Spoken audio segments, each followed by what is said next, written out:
The agricultural revolution was the first giant leap for mankind. This was the first time in human history that humans stopped following the food resource and planted their roots. Without the lifestyle of being a nomad as the only available option, humans, for the first time in history, were able to build homes, collect livestock, and thus focus on tools that would make life more convenient and more enjoyable. Throughout history, since the agricultural revolution, we can see a pattern of what has become known as the Malthusian trap. Around the world, we can see places like the Mayan ruins or the Great Pyramids and can see how these civilizations have been able to achieve amazing technology advancements and then to be deserted. This is where the Malthusian theory comes into play, with a large number of people in one place dependent on their lifestyle staying the same. While there is often no written evidence of how these civilizations had come to their end, some civilizations can be assumed to have ended from a shortage of food, whether that happens from drought or from having the population increase too quickly. The Malthusian trap continued to occur throughout history until the Industrial Revolution. While there still has been war, famine, and now a pandemic, our population as humans has still increased exponentially since the Industrial Revolution. By the year 2050, we could have increased our population to 10 billion people. In the words of Charles C. Mann, in his TED Talk, "How Will We Survive When the Population Hits 10 Billion?" And I quote, "How are we going to feed everybody, get water to everybody, provide power to everybody, avoid the worst impacts of climate change?" Many people have offered up ideas. Elon Musk plans to send 1 million people to Mars, thus leading to inhabiting the other worlds.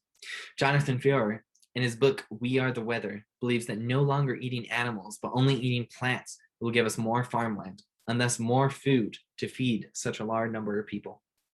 There are beliefs that we need to stop cutting down forests, or beliefs that we need to plant this many trees by a certain point.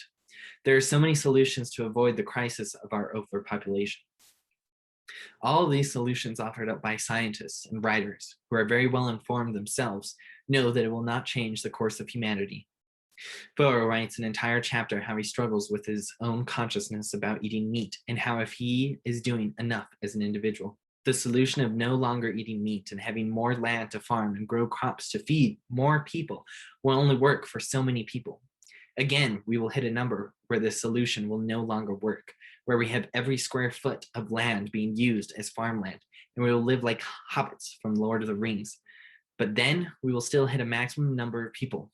Maybe it'll be 20 billion people or 100 billion people, but the solutions that are offered up are not real solutions. They are solutions that prolong the inevitable, solutions that will decrease the rate of climate change, decrease world hunger, but it will not solve it. Ladies and gentlemen, the reason why we have not found a solution is simple. We are scared to look in the mirror.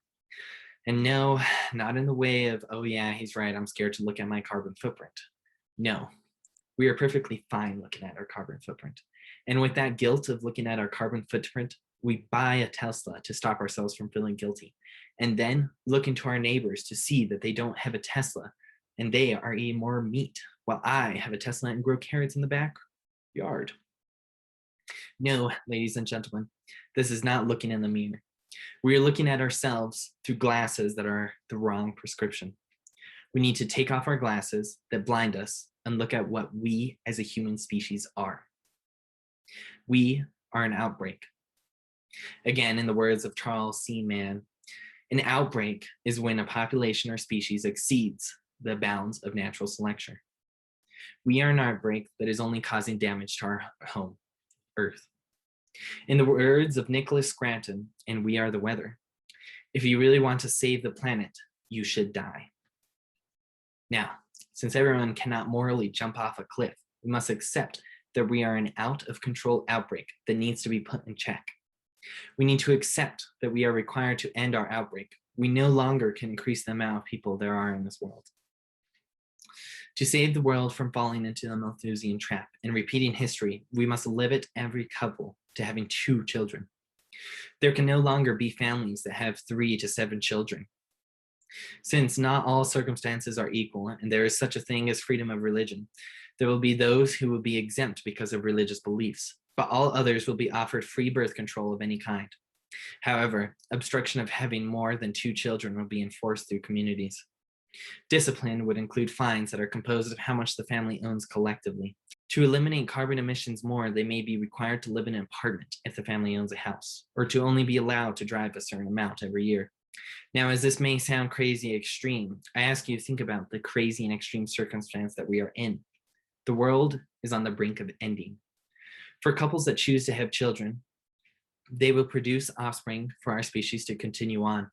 But couples who are willing to only have one child or none at all will be taking a large sacrifice so that other children will be able to live in a world that will no longer be ending.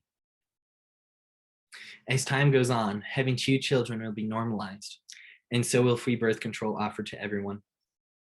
In Welcome to the Monkey House by Kurt Vonnegut, the world has become overpopulated, and ethical suicide parlors are on every street corner, convincing people to take their lives.